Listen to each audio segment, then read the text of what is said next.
One of the reasons I started the Cornfield and why I write what I write is I need to say some of the things that people are thinking and are exhausted of, are tired of keeping in. You've been terrorized into being afraid in any given social situation or work situation to say the wrong thing, do the wrong thing, breathe the wrong way, sigh the wrong way, roll your eyes the wrong way. Speech is violence, but silence is also violence. So what are we going to do? Semaphore flags? Give me a break with this shit. Jamie Beaman, thank you so much for joining me today. Pleasure. Hey, first things first, I really want to jump straight into it. What was it like coming out as a gay man in the height of the AIDS pandemic? Wow. Well, no,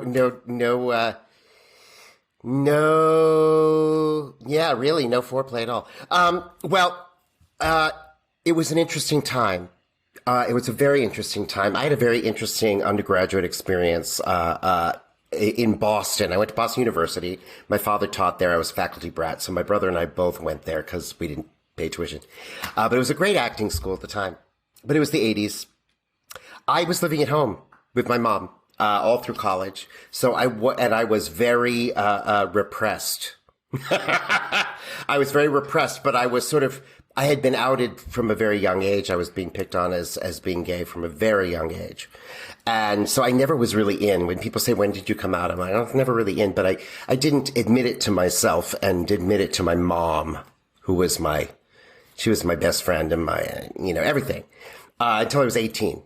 And I was at BU. That would have been about 1984. And, I immediately became a hypochondriac. I immediately did not want to have sex with anybody. It created this incredible anxiety.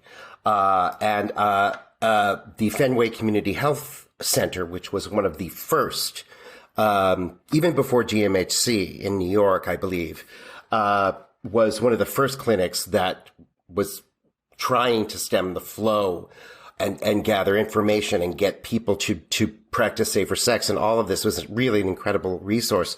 And it got to the point where I was going in to get tested so much that the counselor there very kindly but firmly said, you need to go and not come back because you're clearly not doing anything that's putting you at risk. And we have a lot of people we need to help. And they did.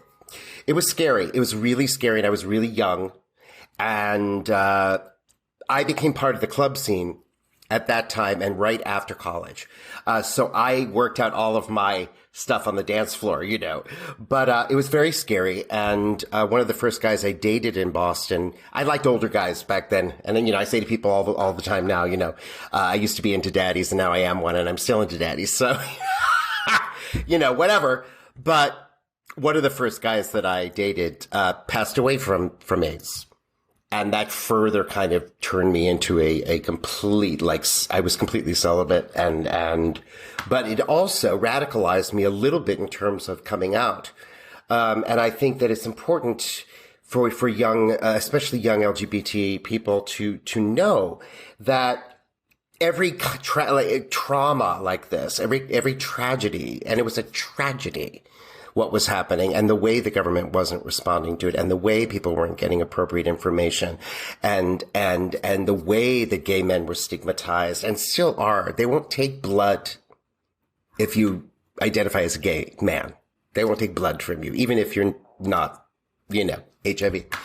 Anyway, it was one of these times where people were dying. And so it was like, no, we're invisible. We're not invisible. And people sort of radically came out. So you had organizations like Queer Nation, which was the activist sort of wing of ACT UP, which was already activist, but it was really about destigmatizing, but also expressing pride in a really, really vocal way, really, really open way. And around this time, the more radical elements within the gay rights movement that really were pushing for acceptance and visibility, they started outing people. I don't know if you know about this that happened at the same time, but they weren't necessarily, it's wild. But basically, there were all of these stars, Hollywood star, big, huge names who were gay, but who were deeply closeted. I mean, it was just you could not be out. And they started outing people, to force them to be visible gay people, of power and privilege and visibility. Richard Chamberlain, who you may not have heard of, but I worked with him on tour with the Broadway show, and he's a wonderful actor. And he was the original shirt ripper. We used to have something called miniseries back in the 70s and 80s, and they were like television events. This was before really cable and definitely years before the internet, but they were sort of television events, and they play out over like 2 or 3 episodes. They're like miniseries. Miniseries is like, what do we call a limited series? And they would adapt to these period shirt ripper romance novels of the day. And Richard Chamberlain was this heartthrob. He was this straight, like masculine heartthrob. And he was one of the first people outed, and it destroyed his career, temporarily. And he was so traumatized by it that he quit the business and moved to Hawaii and didn't come back until he was in his 70s. But they've started outing people. And Ellen DeGeneres outed herself, as you may know. She had a television sitcom in the early 90s. And she came out as a lesbian in the character in this top-rated show. So you know this. And she was canceled. I mean, not only canceled, but like everybody, her friends, everybody turned on her. It was horrible. And can I just? She only was. Yeah. I want to interrupt, like, because what? I'm just painting a big. No, I know, but I'm just like you're like 9 years older than me. 9.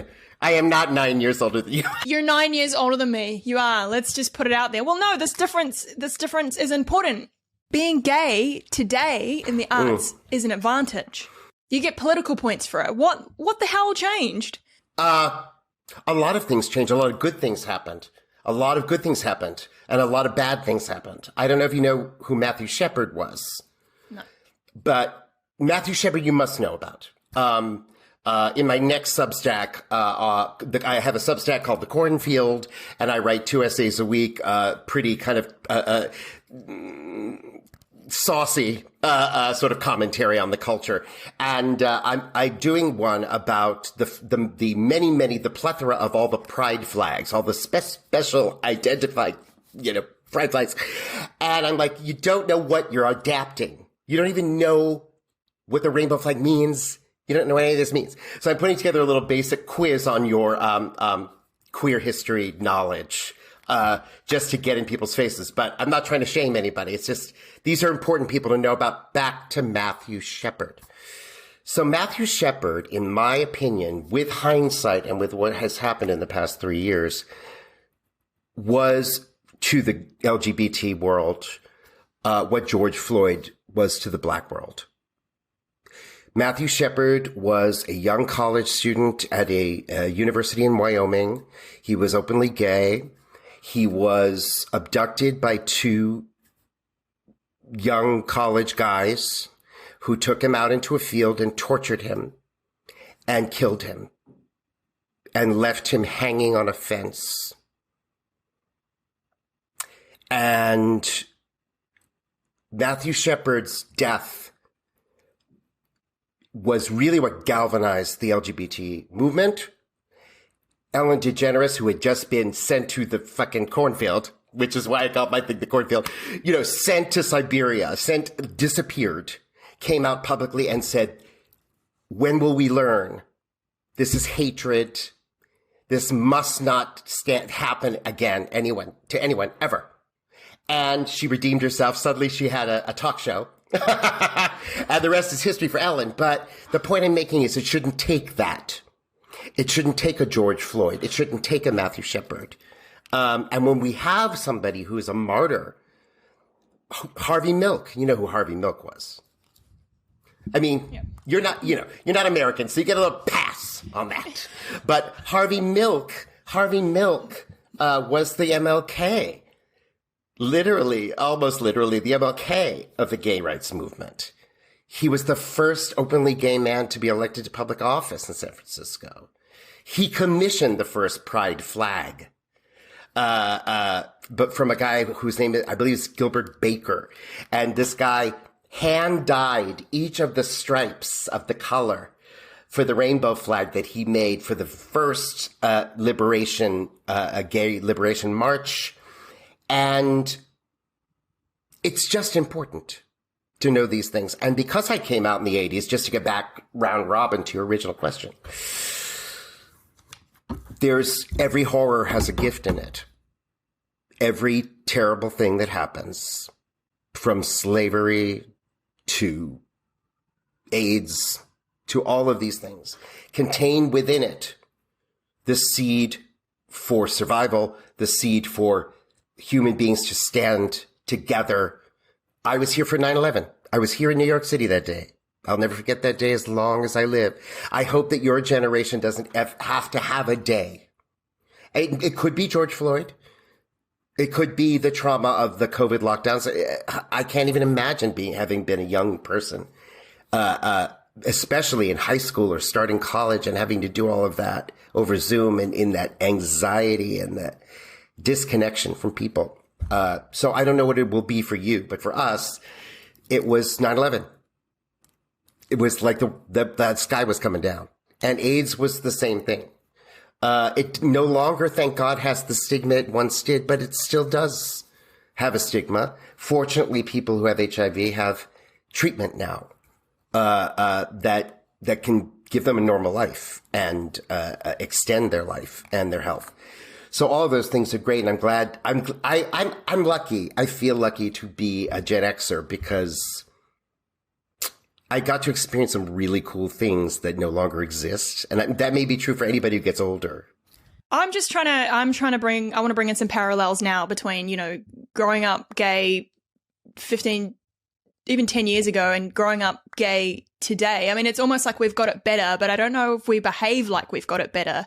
And, you obviously... Well, you're not happy. You're not happy. You should be. Yeah, but it's like I mean, who am I to say, you can't fight for whatever, but let's talk about you are the one to say. You're the one to say, Melody, because this is your moment. This is where you define for yourselves the path you're going to walk. And I want to say something that I hope nobody takes the wrong way. There's no such thing as an LGBTQIA plus community. There's no such thing. Also, not only do gay men and lesbians have very different needs, very different life views, very different socialization. It's always been that way. We come together when we need to come together, but we are different. And we're definitely different than trans people, although I love my trans friends. I love them. For years and years, I've had these people in my life, and I love them, and they're precious to me. But I don't have anything in common with an asexual person. And I don't understand why I'm being tented. Although, I'm gay white male privileged now. Apparently, being gay is old hat. Being a gay man is the equivalent of being a Republican at this point. Well, you're the straight people in the gay community category, whatever, right? Yeah. You're the oppressor. It's completely and totally and utterly absurd. But I will say this. You have to find a way to be happy. And the only way to do that, because right now there's a lot of crazy out there. I mean, every now and then I'll watch some compilations of TikTok videos of some crazy shit. And I worry for our youth because these people are nutsy. I saw something today, somebody saying that they had cake pronouns. Have you heard of this? Somebody had cake pronouns, and it's different every day, but it's usually, and the cake pronouns are cake, caked, and cakeish. And it's when you feel fluffy, you're feeling your cake pronouns that I'm going, you need therapy. Yeah, I mean, look. Let's if we're gonna talk about pronouns, but I mean, gender has been conflated with sexuality and identity. And where I'm going with this, Melody, is this. Yeah. One of the reasons you're not happy is that you all believe that your queerness or your gayness or your lesbianness or whatever it is that you know you are is something that you're choosing, something that you are trying on. And if it doesn't get the kind of response that feels right to you, you don't feel right in it. And that there's something tenuous about your sense of yourself as a gay person, lesbian person, trans, whatever it is that you are, that somehow you're not allowed to just be that and say that you're that. And that's the problem I have. It feels like you're worried about how other people look at you. I'm not you particularly, Melody, but you young whippersnappers. No, what I'm saying is you worry too much about what other people think of you. And that's because you're getting all of your approval or disapproval or bolstering in your identity as a gay person from social media.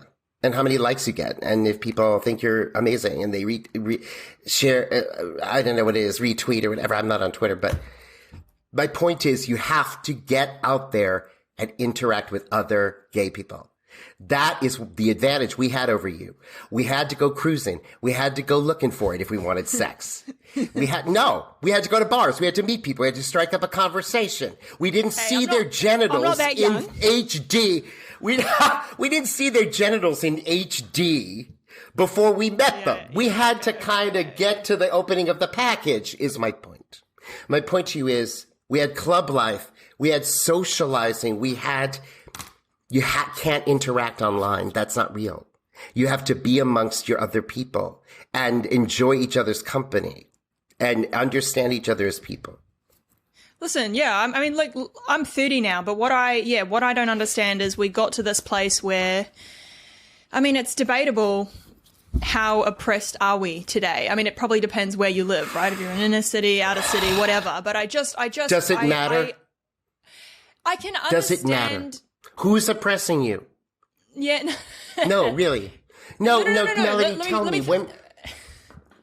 Okay, I'm concerned because I don't think this is a real thing.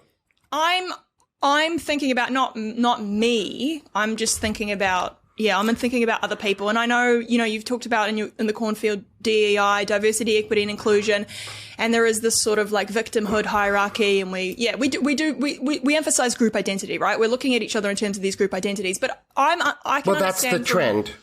Yes, that is the trend. I mean, I can understand we had to band together. It's like you said, right? I mean, I've got family members that don't accept me. I've got the church. I've got church members. Yeah. Like you have to emphasize your identity to say, hey, like it's actually okay to be me.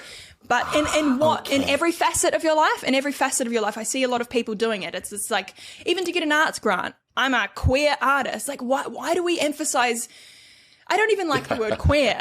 It's annoying. Like, shut the fuck up. Like, you're just a person. Let me take the taint off of the word queer for you, because I had a conversation with a young client of mine, much younger than you, college, just came out of college. I was coaching her for graduate school. Lovely actress, young, passionate, interesting, considers herself a gender fluid actor, mainly because she successfully played a couple of traditionally male roles recently and really loved it and was great at it, got a lot of approval for it. But she's not in doubt about her sex or gender, the alignment of that. But we were talking and she says, well, I'm genderqueer. And I'm like, what do you mean by queer? And she said, I said, what does queer mean to you? She said, it means alternative. It means you can be whatever way you want. You don't have to be like, I said, that's not what that means. And I said, sit down. So now I'm going to read you. And I said, this is what queer means. Queer was something that was used against us to make us into deviants, mental defectives, people who deserve to be attacked, deserve to be jailed, deserve to be experimented on, deserve to be treated as less than human. That word was used for that purpose. Queer meant weird. Queer meant deviant. And when AIDS happened, to go all the way back to your first question, in 1981, when the first cases of AIDS were coming up and gay men were starting to die and the government was doing nothing, that was the word that the activists chose to say, we're here, we're queer, get used to it. That was about being radically out. The word queer was about, I live openly as a gay person, as a queer person, as a lesbian, whatever it is.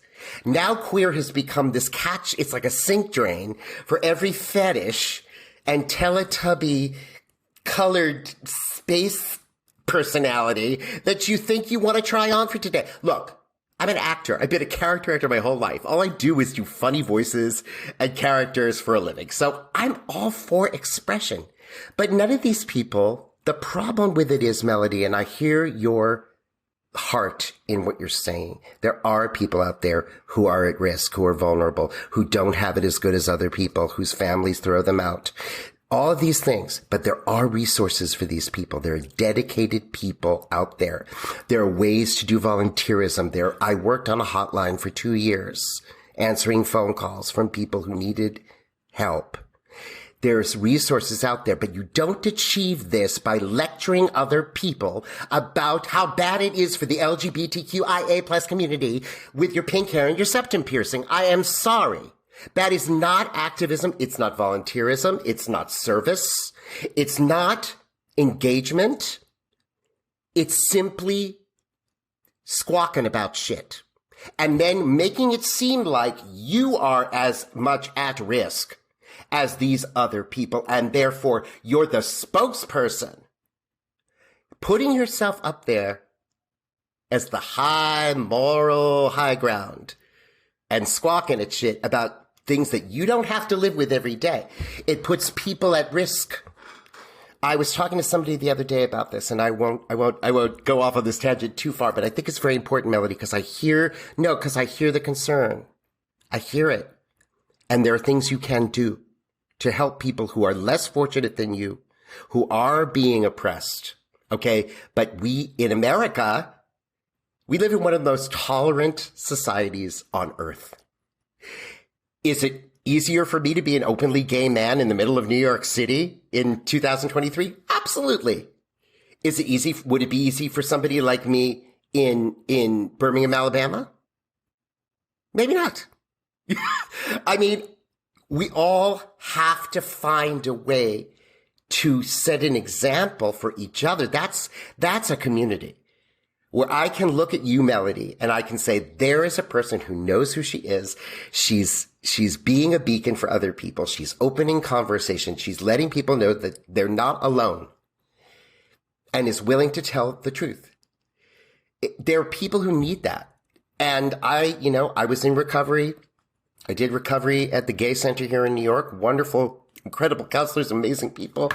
And when you sit in a room and you sit at a table where you're all addicts and you got to talk about shit, and there are people at that table who are young, vibrant, trans people who were thrown out of their homes, who went into sex work to pay for their hormones and for their treatment, who can't get housing because they're being discriminated against.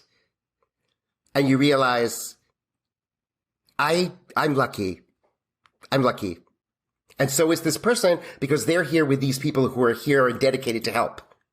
It's when people posture as being something, thinking that and the flag they wave around and the pronouns they use and the things that they hashtag, all you're gathering is comments and likes. It's all you're doing. It's like, well, it's not. You're not building real resilience, right? You're not. Well, no, and it's okay to identify with people who are less fortunate than you. It's okay to see your own privilege. It's okay to look at Audrey Hepburn. Do you know who Audrey Hepburn was? Yeah. Audrey Hepburn is who Dylan Mulvaney thinks she is. Okay.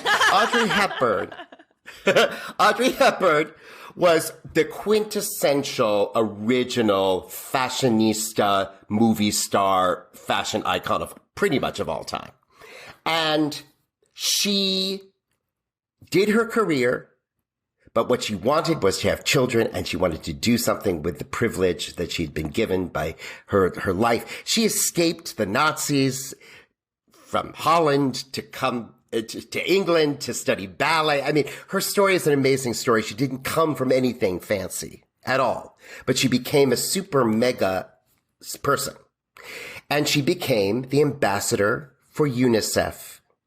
And she spent the last probably 20 or 30 years of her life, the second half of her life, going to Somalia and going to these third world countries. I don't think you can say that anymore, but these incredibly impoverished countries, and putting attention on that and doing something, putting her money where her mouth is. This is the thing that I don't tolerate. There are two things I don't tolerate in the young. And I have a privilege of my own, which is I'm old now and I get to judge you like other old people judged me when I was young. But I'm not judging. I'm trying to be encouraging. What I'm saying is this. People talk a lot about their lived experience. They talk a lot about, you haven't lived my life. You couldn't possibly know what it's like to be me and to be my race or to be my sexuality or to be blah, blah, blah, blah, blah. The answer to that is, no, I couldn't. But as an actor, as an artist or writer, it's my job to imagine it. It's not an insult.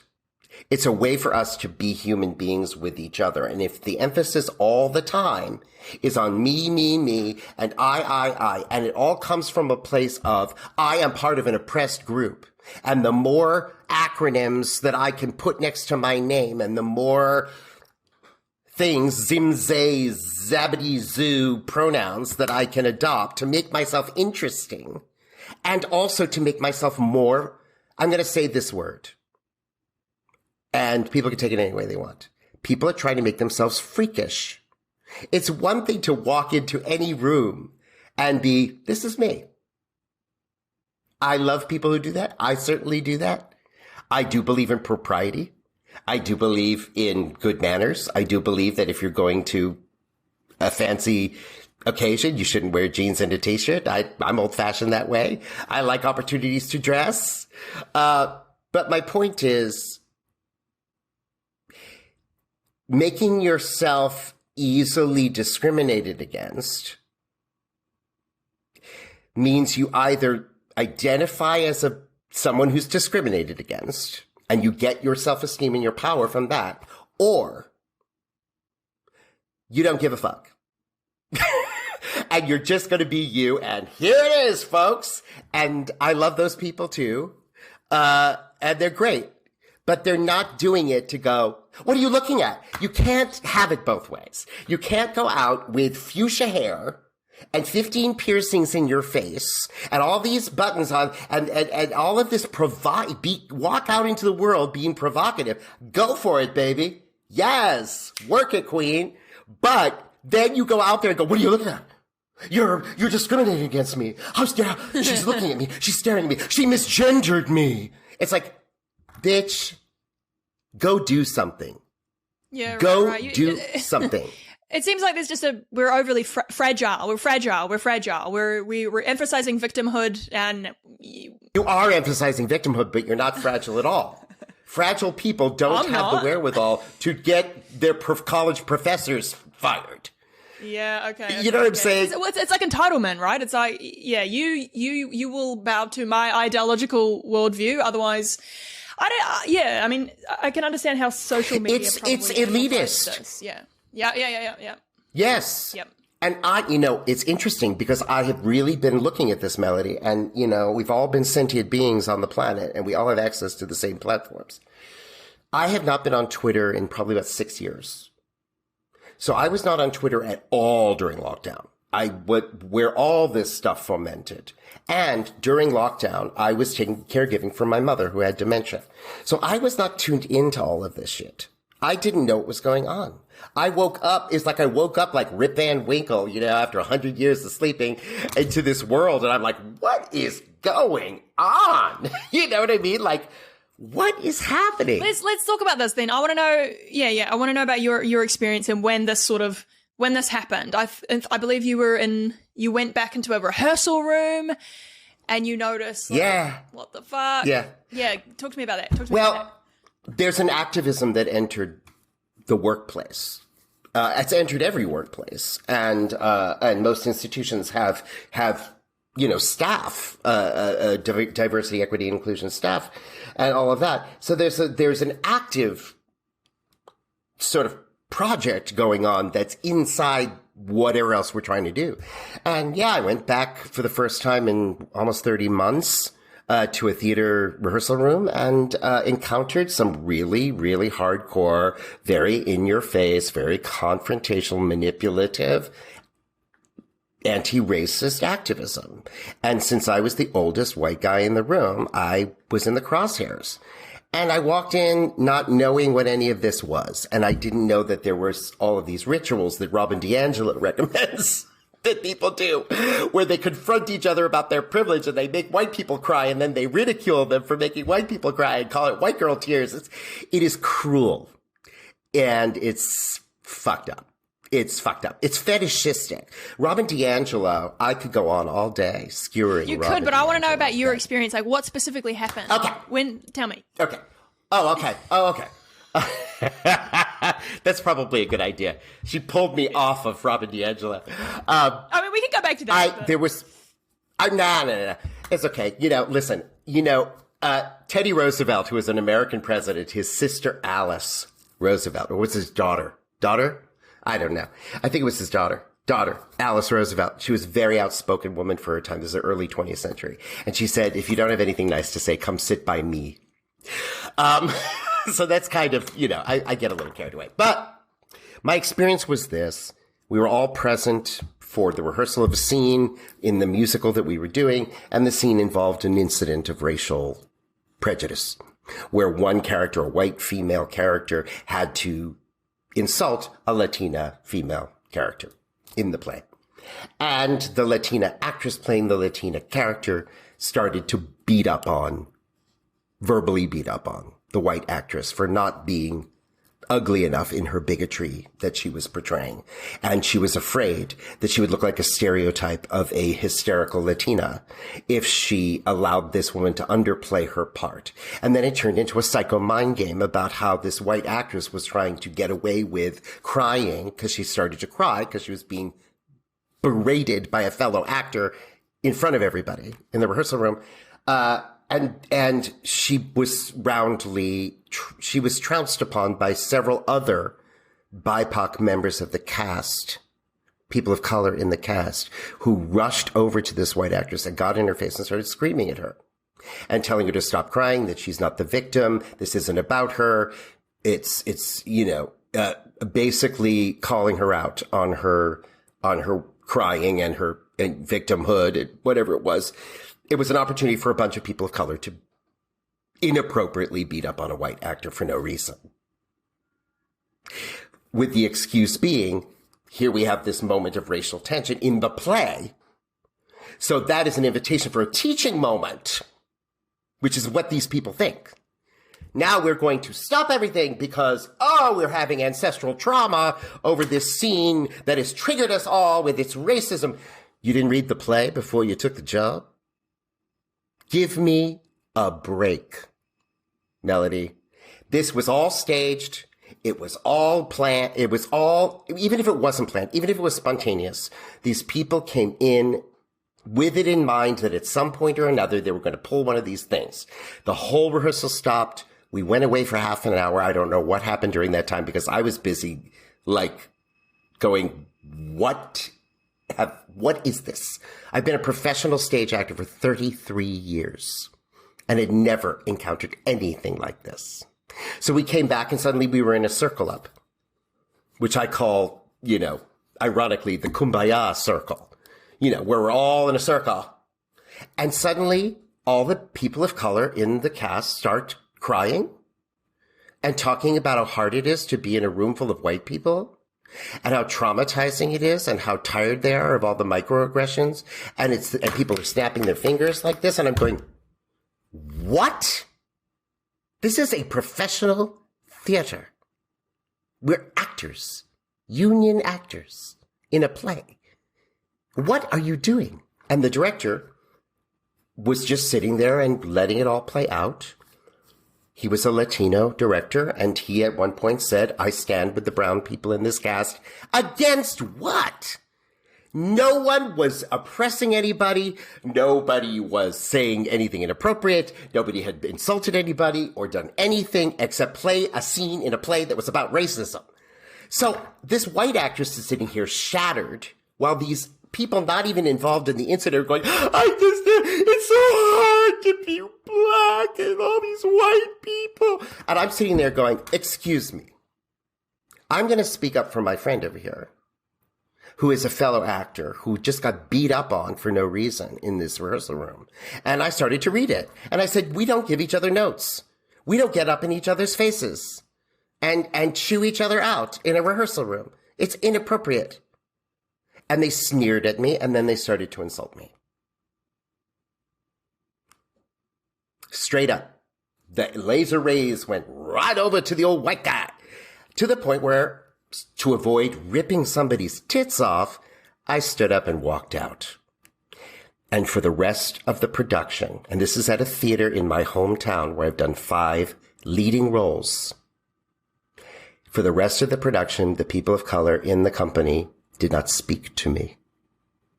They did not talk to me. It was like high school. Okay? The actor who was, we lived about a 20-minute drive from the theater, so they provided us with cars, company cars to drive. And I had already spent 10 days with my car mate going back and forth to rehearsal and dinners together and shopping excursions. And he was one of the black members of the cast. And we got along great. After this day, he wouldn't drive with me anymore. Simply because I said, what is going on here? And so, of course, I'm sure you had a moment as well where you go, okay, I need to know what's going on here. I need to understand.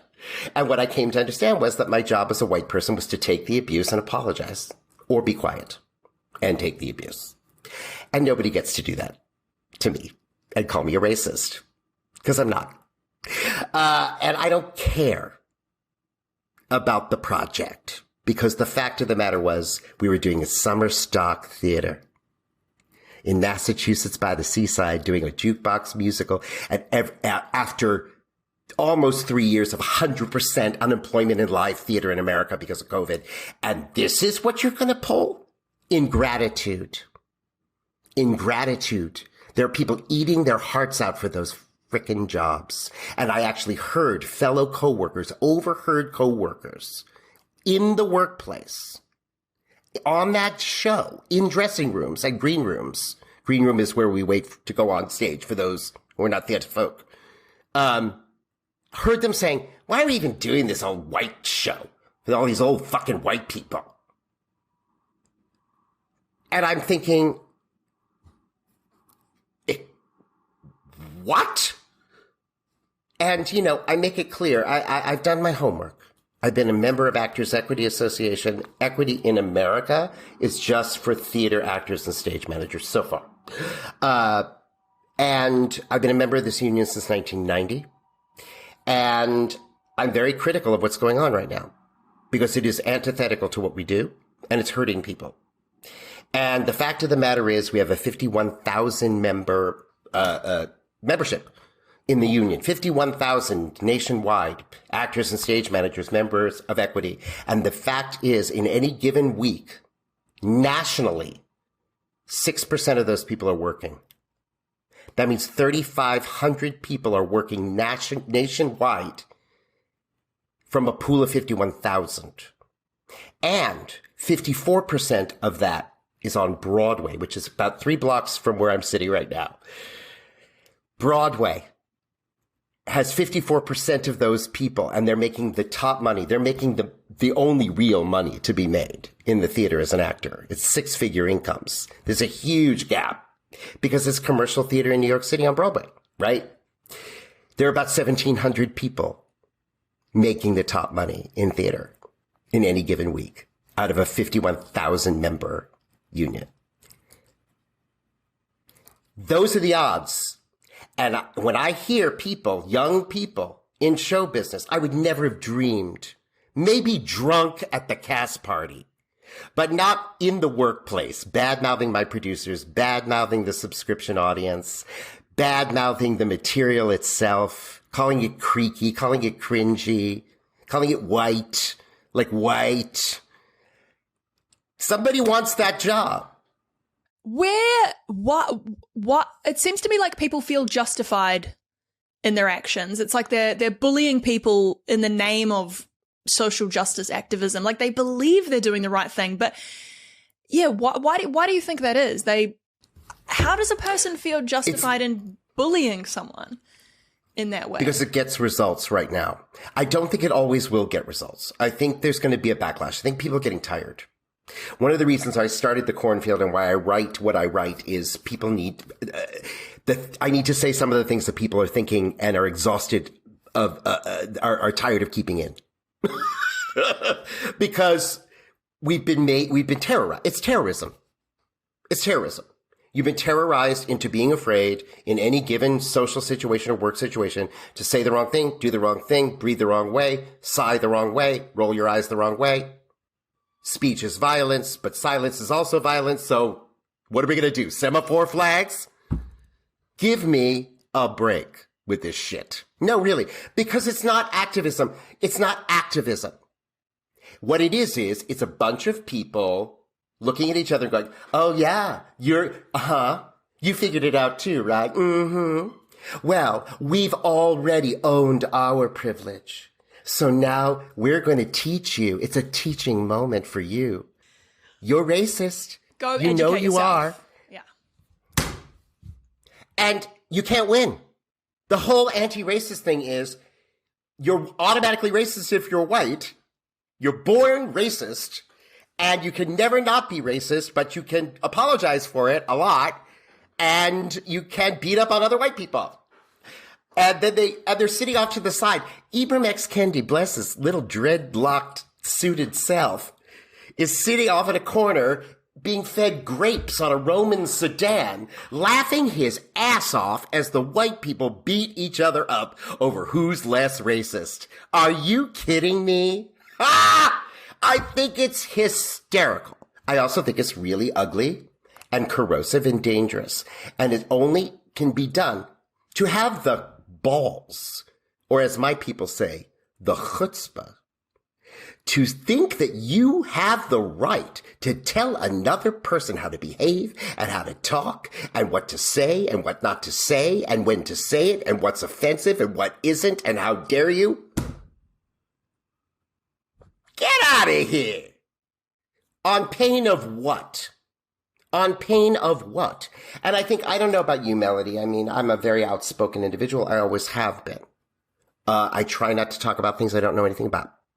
But if I know something about something, I've spent a lifetime studying it. Let's face it. I'm poor, middle-aged, single, living in New York, struggling to try to continue my career as an actor in the midst of all this business. Okay. I don't have a lot to take. So you're not going to topple me off of my grand pillar of success and stardom by going, yeah. Because I don't really care what people think of me when they've already made up their mind. I'm not going to genuflect and do all kinds of pantomime to appease you and to say the things you want me to say, to do the things that you want me to do, because it's never going to be enough. And this is the problem. And I don't know about you, but it's interesting. I listened to your interview with Gabriel from FAIR, who I think is quite a force. She's quite a fascinating individual. Love her. And she's really making it happen. She and I have had some real talks about this stuff. And it's the phoniness. And there are those of us, I'm a professional actor. I teach acting. I know a bad, unconvincing performance when I see one. And the reason they need to topple people like me, or try to, nobody's tried yet. I haven't officially been canceled yet. I'm waiting for the knock on the door. I don't know. Will there be a black wreath on my apartment door? I don't know. Whatever. My point is, nobody respects you for this. They may fear you for a short time. And this is why they're afraid. And this is why these activists are so puffed up, but they're not happy. They're not happy. I don't know. Did you see the interview? I think FAIR actually wrote a piece about it for their newsletter.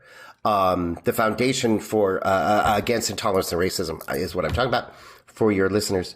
Where they had a Zoom call that went public of Robin DiAngelo, author of How to Be an White Fragility, in a meeting with two other DEI people, basically bemoaning the fact that it isn't working.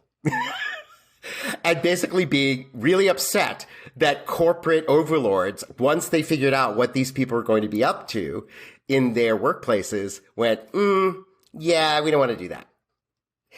And she says at one point in this thing, it's quite revealing. People do have a way of revealing themselves after a while. She says, well, all we need is to get 30%. That's all we need. All we need is to get 30%, and that's the tipping point, and the rest of them we can just spit out. We're either going to bend you to our will and get you to play along, or we're going to spit you out. Bitch, I've spit out bigger people than you, darling. I'm not afraid of these people. And this is the thing that's starting to happen. People are starting to be less stressed about it. And they're starting to go, I don't know. My whole thing about it is this. I have a very interesting ancestral background. I know where I come from. And I always joke about this because my parents were a scandalous interfaith marriage in the 50s. And my father grew up a Unitarian in the Depression on a farm with 7 siblings. Came from very sort of a white background, and my ancestors on my father's side were original Massachusetts Bay colonists in the 17th century. My mother's side, my mother was first generation American, Eastern European Jewish. So I'm half, I say to people all the time, half of me needs to be decolonialized and the other half has to be circumcised. My point being, nobody's that white. And nobody's that black either, honey. People need to check themselves. People need to start getting a little bit of humility. Screaming and crying and saying you're traumatized and saying, I stand with so-and-so means nothing. It doesn't show courage. But Jamie, we got to admit here, right? We got to admit here, like, this comes from a place of pain. Like, people, how oppressed you think you are, like, obviously, racism. You think you are. Stuff. but you think you are. I agree with you. The solution is not to go and bully people and make them. Yeah, I suppose I'm just trying to think. Yeah, how do young people like me, just like don't know what to say? How do we respond to this when it's happening around us? What's happening? When you see people. When I see all this group identity sort of Yeah, bullying in the name of, well, I'm more oppressed, so shut up, you white person, and stop crying those white tears. You know it's wrong. Wrong. Yo, totally. It's like, whoa, like, how here's someone you've got a backbone, you've got you're able to stand up for yourself. And I think that comes from your wrapping it back around, growing up in the middle of the AIDS pandemic. But people like me and younger than me are just like, what the fuck? Like, I feel that. And listen, I almost don't want to be an artist anymore.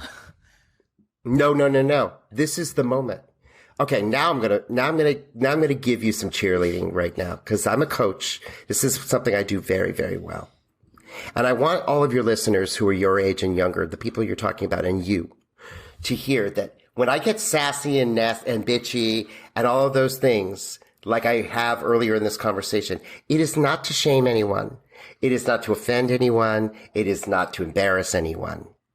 It's to say, I see you, and it's not that deep, girl. The best way, I say this a lot, and this is symbolic, and I think you'll appreciate this because this is a wish of your generation, is this thing of safety, right? And when people demand a safe space and they want agreements, have you done community agreements yet in any rehearsal process where you do like a whiteboard and everybody agrees that don't touch people here and you don't say that? I make solo shows, mate. I work alone, so maybe that's... Way to go! Yes, it is. Girl, you're smart. You have more of a backbone than you think. You're right. You want to be doing your own thing right now. It's hard to find people who are collaborative and who are flexible and who are open and aren't thinking about themselves. If you're in a rehearsal situation and you're looking at all the other people in the room from the point of view of trying to maintain your identity and listening and looking for microaggressions or misgenderings or this or that, if that's how you're coming into the room, you can't do your work. Everything's in the way. Everything's in the way. You have to let go of yourself. You have to release your self-consciousness. You have to immerse. You have to engage with people in ways that are not safe. There's no safety. I mean, that's not why you want to be an actor. If you really want to be safe, then work in a cubicle. And even that nowadays is pretty treacherous. But as an artist, I'm going to tell you something, Melody. This is the moment for you. This is it. The moment where you go, I'm standing on this tightrope. I'm standing. Do you know anything about the tarot? Do you know tarot cards? Nah. Like fortune-telling cards? Ish. Okay. I'm not into it. Okay. My father was into all this stuff, and he was an artist, and he designed a deck of tarot cards that's in its third printing, and he was an eccentric. But there's a figure in the tarot, and it's the card of the Fool. And the Fool is 0. The number of the card in the deck is 0. And the classic picture of the Fool is this dreamy-eyed, sort of dressed like a jester, kind of playing a pipe and looking at this beautiful sky and about to step off a cliff. And the Fool is the hero that's about to start the journey, is stepping into the unknown, but is doing it in a spirit of freedom. And I'm going to face the fear, right? Don't do your art as confrontation unless confrontation is your style. Do your art as the best way to do art, the best way to write your own stuff, to perform your stuff, is to tell your unique story. No one else has walked in your shoes. No one else has had the life you've had. And if you tell your unique story, there will be universe. That's what theater is. That's what any kind of art form is, whether it be songwriting or stand-up or anything. You're giving your unique perspective on the world, your own story of where you come from. And within that and through that and in witnessing that and listening to that, people will see themselves in you. It will become universal. They'll know that time, even if they're nothing like you and they don't have your experiences and they don't share your sexual identity, they don't share your racial background. The point of the theater and the arts in general is to bring people together in a spirit of humanity and get people to understand that we all have the same basic human needs, basic human experiences. We're all facing the same fears. There's only one fear. I say this all the time. There's only one fear from which all the other fears come. It's the fear of dying. And we go through life with this thing that's always in the back of our something back there. Or if you're really morbid and maudlin and pessimistic, it could be right there in the front. But it is, the Buddhists, I've heard say that you should have death walk beside you throughout life as your constant companion, because it makes you appreciate that you're living. The fact of the matter is we're all going to croak. We're all going to end up stardust again. And our differences aren't going to matter at all. And what we leave behind, the legacy we leave behind, most of us, especially us live performance types. That's why I want to have a movie career now. I want to leave some kind of legacy, you know. It's a famous actor from the 19th century named Edwin Booth, and he's always credited with this quote, and I think it's very poignant that actually this was said by an unknown actor of the same, romantic period, early 19th century. But the fancy famous guy got credit for it. But this actor said, and this is when we didn't have movies. It was the 19th century. He said, an actor is a sculptor who carves in snow. And it's this thing of you create something so beautiful and it's going to disappear. It's going to disappear. As artists, we understand the transitory nature of life. We understand that there's a morning and there's a sunset and that there's a season to be young and there's a season to be old and there's a cycle and there's all of these fears and all of the hopes that we have for ourselves, our children. It's common humanity, and I sound very hokey, but I truly believe that the way through all of this is to stop affirming oppression, stop affirming dissension and disunity and blame and resentment. Because if that's where you sit all the time, whether consciously or unconsciously, or whether it's stuff that you openly say online, or if you're one of the many, many millions more who just feed this stuff all day long and don't say anything, or hear it all day long and are afraid to say anything. That's the whole reason that I started writing essays for Substack and why I'm starting to do podcasting, because I think it's ridiculous that we can't say what we feel and what we think. Well, you're bringing in, this is how we met, right? You're bringing in, if you put yourself out there, more people start to put themselves out there, we're able to connect with each other and realize there's actually more of us that are more of us. Way more. People. Oh, yeah. We just need to find each other. Well, and this is the thing. Well, we do, and we're afraid to say anything. We're afraid to say anything publicly.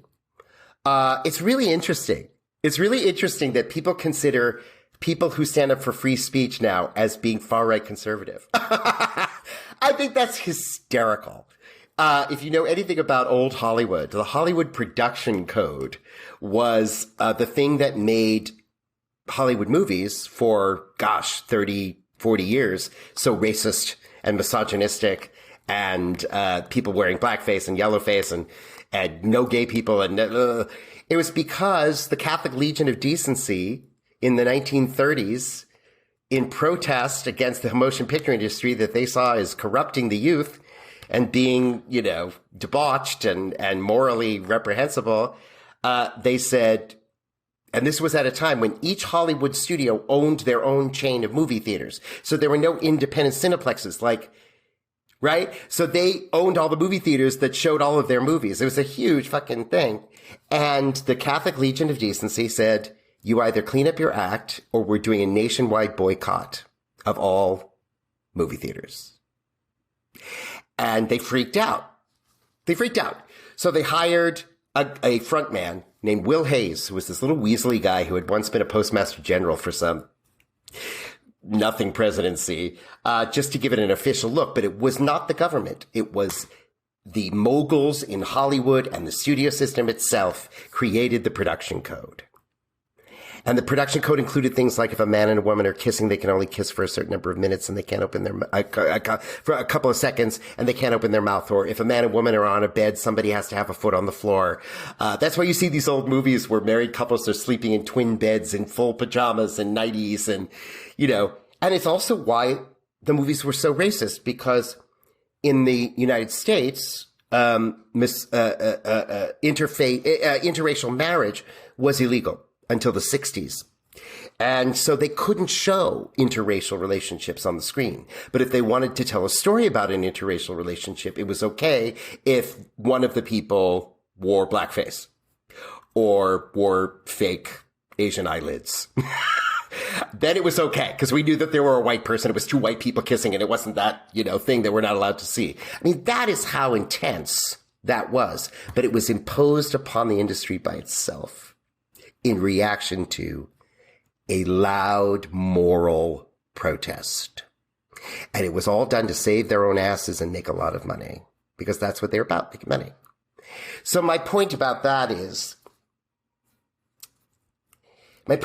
is there's stuff that's for show and there's stuff that is real. And if you know that you have to know that most people, the things they tweet about and TikTok about and stuff, it's a show. They're looking for comments and likes, and they want to be provocative and all of those things. But the majority of people who feel the way you and I do are silent, and they're just trying to get on with life. And they're tired of seeing crazy shit all around them. That makes no sense. And right? And their kids are being filled up with this stuff. And I just, are you still there? So yeah, I am. I'm just interested. What are you going to do now? You're just going to keep writing about it, hopefully drawing more people. I don't know.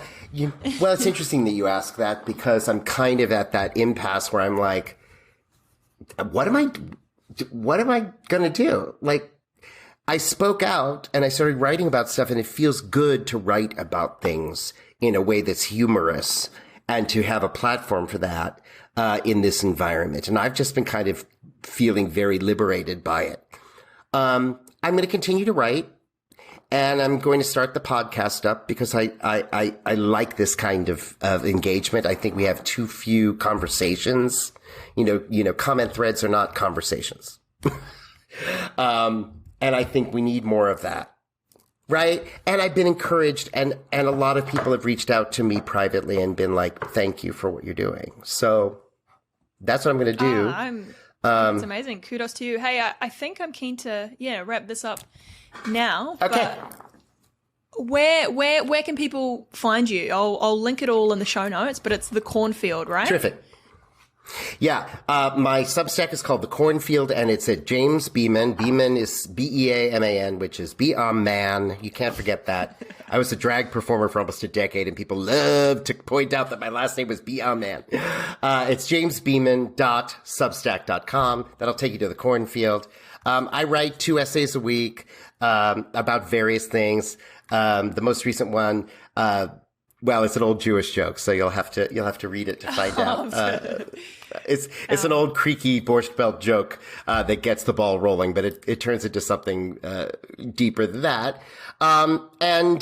Stay tuned for the podcast, and that'll be linked to my Substack as well. So that's kind of the hub right now, and I'm enjoying being there, and I'm in good company with some amazing writers, and I'm getting to know people. There's a real network there. So yeah, awesome. Visit me. Awesome. Thank you so much for being so vulnerable. You too. Stay strong. No, you know who you are. You know who you are. I do. Oh yeah. And being that, I say to my students all the time, and I'll leave you with this because you're a performer, actor. We don't show off for people. We be for other people. As artists, we be the things that they're afraid of, the things they need to release in themselves that they're not able to, the things that they want to dream about but they're embarrassed. We be that. We take that risk of experiencing it for people. And it's an ancient, ancient thing that is part of our DNA as humans to need this kind of release and the kind of mirroring back at us our frailty, our glory, our fears, our joys. It sounds very cliche, but we need more cliche these days and less cynicism. So thank you for what you're doing. Thanks, man. It's been great. My pleasure. Thank you.